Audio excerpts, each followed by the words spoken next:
Assalamualaikum warahmatullahi wabarakatuh. Salam guru penggerak. Bapak dan Ibu guru hebat, perkenalkan nama saya Kartia, calon guru penggerak angkatan 11 Kabupaten Morowali Utara. Pada kesempatan ini, saya akan memaparkan terkait eksplorasi konsep refleksi diri tentang pemikiran Ki Hajar Dewantara. Intisari pemikiran Ki Hajar Dewantara tentang pendidikan. Pendidikan dan kebudayaan adalah satu kesatuan. Pendidikan adalah tempat persemaian benih-benih kebudayaan dalam masyarakat.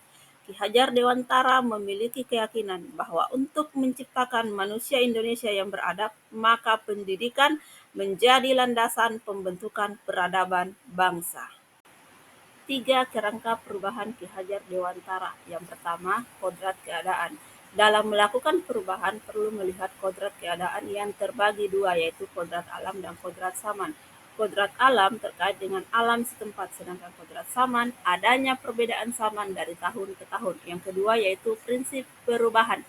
Adanya asas trikon, yaitu kontinuitas, konvergensi, dan konsentris. Dalam melakukan perubahan, Ki Hajar Dewantara, kita perlu berakar pada identitas dari sebuah masyarakat sehingga nilai esensi suatu daerah tetap ada. Kontinuitas berjalan sesuai hakiki konvergensi, artinya harus memperkuat nilai-nilai kemanusiaan, serta konsentris artinya pendidikan menghargai keragaman. Yang ketiga yaitu budi pekerti.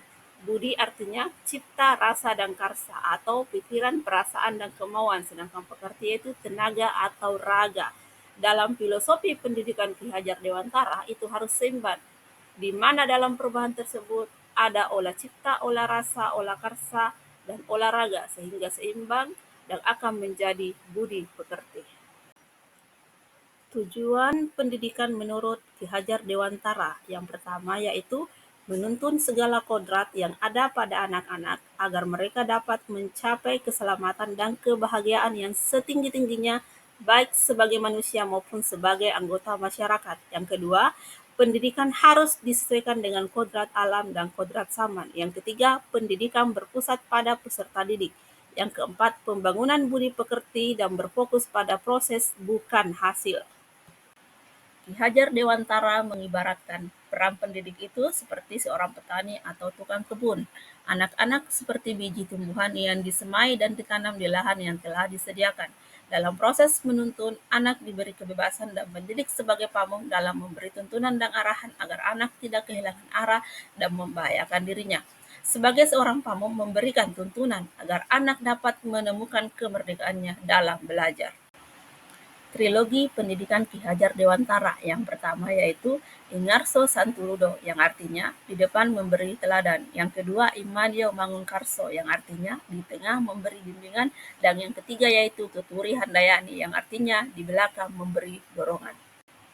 Sebagai pembelajar, saya harus menghormati dan memperlakukan murid dengan sebaik-baiknya, melayani dengan setulus hati, memberikan teladan, memberikan semangat dan dorongan, menuntut murid menjadi pribadi yang berkarakter profil pelajar Pancasila, merancang pembelajaran sesuai kodrat alam dan kodrat saman, mewujudkan pembelajaran yang menyenangkan.